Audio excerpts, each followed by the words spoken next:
Once upon a time, in a small, quiet village nestled between rolling hills and a sparkling river, there lived an old shoemaker named Matteo. Matteo wasn't rich, but he was well known for his craftsmanship. His little workshop always smelled of leather and pine from the oils he used to shine his shoes, and children often peeked through the windows to watch him work.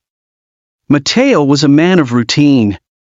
Every morning, he would rise with the sun, sip his tea, and hum an old tune as he stitched and hammered away.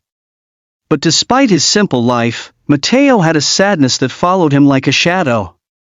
His wife, Clara, had passed away many years ago, and though he kept her favorite flowers, lavender, blooming in their tiny garden, the laughter that once filled their home had faded.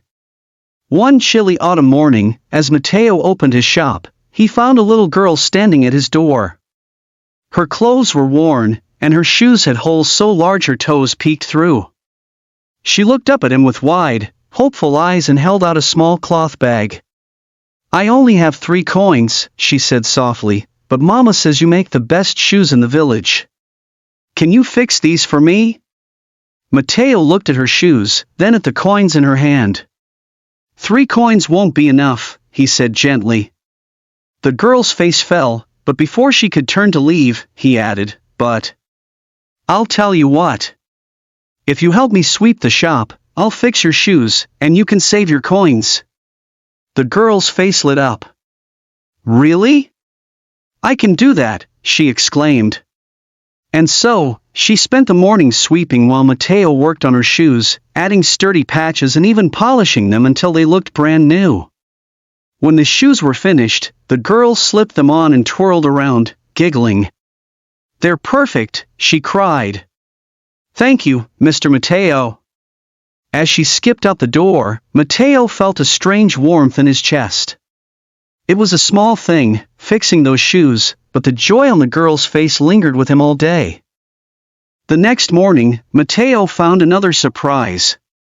Outside his shop was a basket filled with fresh bread, a small jar of honey, and a note. It read, "Thank you for helping my daughter. You are a kind soul." It wasn't signed, but Matteo recognized the handwriting. He'd fixed shoes for the little girl's mother years ago. From that day on, word spread about Matteo's kindness. Villagers began stopping by not just to order shoes but to chat, bring him small gifts, or ask for advice. Matteo's shop became a little hub of laughter and warmth.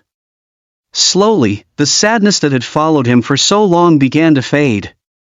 One evening, as Matteo sat in his garden, sipping tea and watching the lavender sway in the breeze, he realized something.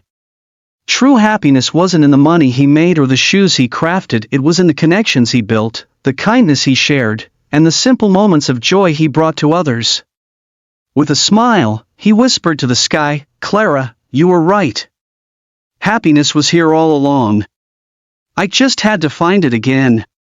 And from that day forward, Matteo's life was a little lighter, a little brighter, and full of true happiness.